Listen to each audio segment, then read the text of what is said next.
بسم اللہ الرحمن الرحیم۔ میں نے آپ سے کہا تھا کہ میں انشاءاللہ آپ کو ایسی چیز بتاؤں گا جس کے پڑھنے سے آپ کو مچھر نہیں کاٹے گا۔ مچھر تو مچھر، آپ کو شیر بھی پر حملہ نہیں کرے گا خدا نخواستہ۔ اگر کبھی شیر حملہ کرتا ہے، آپ یہ نام لیں گے تو انشاءاللہ شیر بھی حملہ نہیں کرے گا۔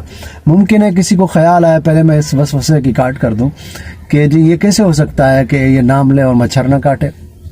بھی عرض کر دیتا ہوں، حضرت سفینہ رضی اللہ تعالیٰ عنہ جب یمن کی طرف جا رہے تھے تو ان کے پاس نبی کریم صلی اللہ علیہ وسلم کا خط بھی تھا۔ ایک شیر نے حملہ کرنا چاہا تو حضرت سفینہ نے کہا، اپنا تعارف کرایا، میں رسول اللہ صلی اللہ علیہ وسلم کا غلام ہوں، خبردار، اور حضور کا خط میرے پاس ہے۔ شیر نے فوراً کندھے ہلا دیے اور راستہ بھی بتایا، اپنے سر کو جھکایا۔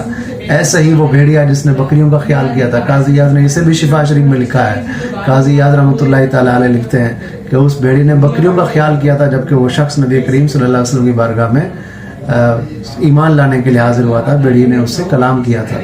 تو بہت سے اور بھی دلائل ہیں، بہرحال جو کرے گا انشاءاللہ وہ برکتیں پائے گا۔ تو تجربہ کر لیں آپ، جس طریقے سے دنیا کے اندر بسا سمجھانے کے لیے، جس طرح دنیا کے اندر آپ کو کوئی پولیس والا روکتا ہے یا کوئی بھی روکتا ہے اور آپ سے پوچھتا ہے تو آپ کہہ دیتے ہیں جی میرا فلاں جو ہے وہ فلاں افسر ہے یا فلاں وہ کسی عہدے پر ہے یا وہ آرمی کے اندر ہے، یا اس طرح آپ جو بات کرتے ہیں تو وہ آپ کو چھوڑ دیتا ہے، ایسا ہے نا۔ اور اگر اور کوئی ایسا مسئلہ ہوتا ہے کہ جس کے اندر آپ اپنی خالی پاور بتاتے ہیں اور آپ کہتے ہیں جی میں یہ ہوتا ہوں، یا سرکاری نمبر پلیٹ ہی لگی لی ہے آپ کی گاڑی کے اوپر، آپ کو روکتا نہیں ہے۔ تو دنیا کے اندر جس طریقے سے یہ ہوتا ہے اور آپ کے تعلقات ہوتے ہیں اور نام لیتے ہیں تو آپ وہ معاملہ آپ کا ختم ہو جاتا ہے۔ ایسے ہی یہ بھی یاد رکھیے گا کہ شفا دینے والی ذات اللہ کی ہے۔ آپ دوائی کھاتے ہیں، پیناڈول کھاتے ہیں، کوئی بھی دوائی کھاتے ہیں آپ، تو یہ نہیں ہوتا کہ اس گولی نے دوائی نے اس نے مجھے شفا دی ہے، یہ کوئی کہتا ہے؟ نہیں کہتا، اللہ نے شفا دی ہے۔ اللہ چاہتا ہے تو اس دوائی کے اندر شفا رکھ دیتا ہے، اس کو شفا مل جاتی ہے۔ وہی دوائی کوئی اور کھاتا ہے، اس کو شفا نہیں ملتی، اللہ نہیں چاہتا۔ یہ گاڑی ہے، سامنے شیشہ لگا ہے اور اس کے اندر آپ یہ کہتے ہیں جی میں آنکھوں میں مٹی نہیں آتی اور ہوا نہیں آتی، بچاتا ہے مجھے، تو یہ شیشے نہیں روکی ہوئی، اللہ چاہتا ہے تو اس کے اندر یہ تاثیر ہے کہ اس نے یہ روکا ہے۔ اگر اللہ نہ چاہے تو کچھ نہیں ہو سکتا، ایک پتا بھی نہیں ہل سکتا رب کی مرضی کے سوا، اس کے حکم کے سوا مچھر پر بھی نہیں مار سکتا۔ تو اللہ کے ولی کا نام ہے حضرت علی بن حیتی۔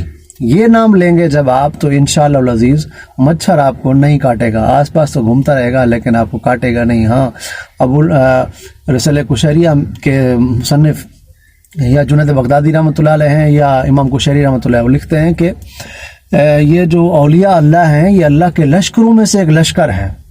جب آپ اللہ کے لشکروں میں سے لشکر کا ایک نام لیتے ہیں تو آپ کو مچھر نہیں کاٹتا۔ یہ کوئی بعید کی بات نہیں ہے، یہ کوئی بڑی نئی بات، بلکہ یہ ایک درست بات ہے۔ اور اس طرح جب آپ نام لیں گے تو انشاءاللہ آپ کو مچھر نہیں کاٹے گا۔ اس کو آگے بھی شیئر کریں، دوسرے لوگوں کا بھلا ہو، اور اس کو آگے پہنچائیں گے تو انشاءاللہ غریبوں کا بھلا ہوگا۔ آپ تو اے سی میں بیٹھتے ہیں یا بند کمروں میں جہاں مچھر نہیں ہوتے، لیکن کئی لوگ ایسے ہیں جو بیچارے مچھروں سے تنگ ہیں۔ ڈینگی جو نہیں مانتا وہ نہ مانے، زبردستی نہیں ہے، پسند آیا سودا تو لے لو، نہیں پسند آیا تو نہ لو، مچھروں میں پڑے رہو، ہمیں اس سے کیا ہے۔ لیکن اس کو آگے شیئر کریں گے تو آپ خود ہی تجربہ کر لیں گے تو آپ کہیں گے واقعی ایسا ہی ہے۔ بہت شکریہ، جزاک اللہ خیر۔